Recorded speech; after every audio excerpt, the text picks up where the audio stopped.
માટે તો શોક સભા રાખવી જ ના જોઈએ. અને એટલું જ નહીં, હું તો એમ કહું છું કે આ વ્યક્તિને માણસ કેવું પણ પાપ છે. અને મોટી બા તો અનસુયાને આ ઘરની સભ્ય માને છે, એક ખૂનીને. પરી શાંત થઈ જા. પરી સાંભળ, શાંત થઈ જા. પરી દુઃખ મને છે પણ કેવી રીતે શાંત થઈ જાવ ચિરાગભાઈ? તમે શાંત રહી શકો છો પણ હું શાંત નથી રહી શકતી.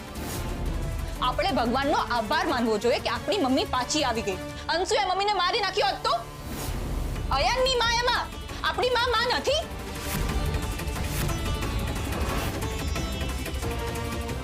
આ બધા વિચારો મને આવે છે, પણ મારું કહેવું એટલું છે કે તારે જતા પહેલા મોટી બા સાથે વાત કરી લેવી જોઈએ.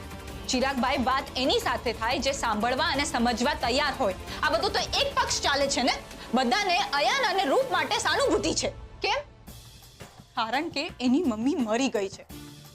પણ જેની મમ્મી મરતા મરતા બચી છે એવા આપણા માટે કોઈના મનમાં વિચાર પણ આવ્યો નહીં. ચિરાગભાઈ, હું મોટી બાને કહેવા જઈશ ને તો એ મને રોકી લેશે, લાગણીની વાત કરશે. મારી લાગણીનું શું જે દુભાઈ છે? ચિરાગભાઈ, જ્યારે કોઈ માણસ ચૂપ થઈ જાય છે, આશા છોડી દે છે, એ પહેલા એણે એની વાત અલગ અલગ રીતે રજૂ કરવાનો પ્રયત્ન કર્યો હોય છે અને પછી એ સમજાવવા માટે ઝઘડો કરે, બૂમો પાડે અને તોય કોઈને ફરક ના પડે ને ત્યારે એ થાકી જાય છે.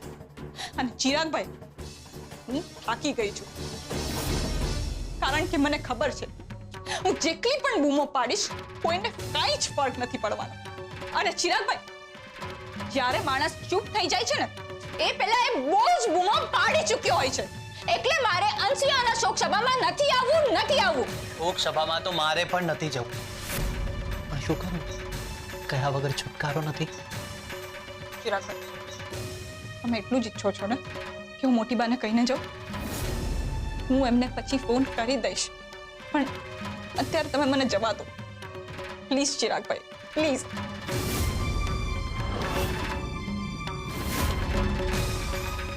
પરી,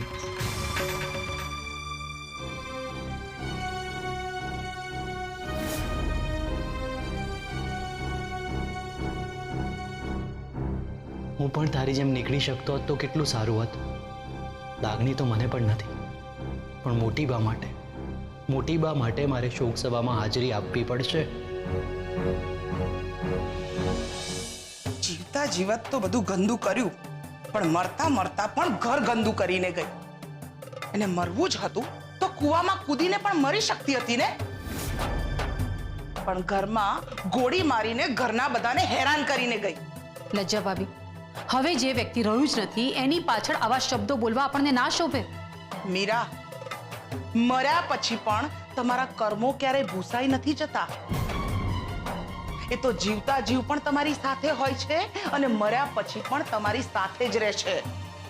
અને આ અનસુયા, એ તો કર્મોના સાથે એના સંતાનને પણ આ ઘરમાં મૂકીને ગઈ. પોતું મારવાથી શું ઘર સાફ થઈ જશે? અરે જે ઘરમાં એના પગલા પડ્યા છે, જે ઘરમાં એ રહી છે, જે ઘરમાં એ મરી છે, એને તો ગંગાજળથી પણ સાફ કરીએ ને તોય ઓછું છે. લજ્જા ભાભી, આ સમય છે આ બધી વાતોનો. મોટી બાને આપણે ગુમાવી ચૂક્યા હતા, તમને ગુમાવી ચૂક્યા હતા. તમે લોકો માંડ અમને પાછા મળ્યા છો અને તમે અને ગુમાવવામાં હાથ કોનો હતો? તમારી અનસુયાનો જ ને.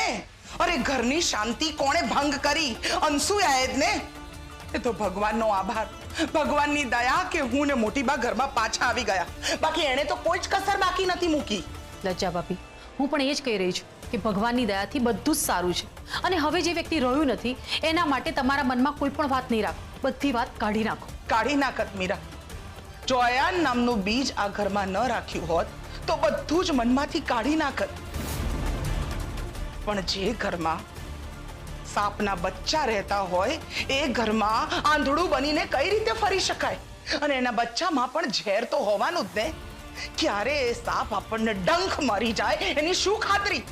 મોટી બાએ આ સાપના બચ્ચાને મારી છાતી પર લાવીને બેસાડી દીધું છે. એ સારું નથી કર્યું મીરા. અને એના ડાઘ એટલા જિદ્દી છે કે જવાનું નામ જ નથી લેતા.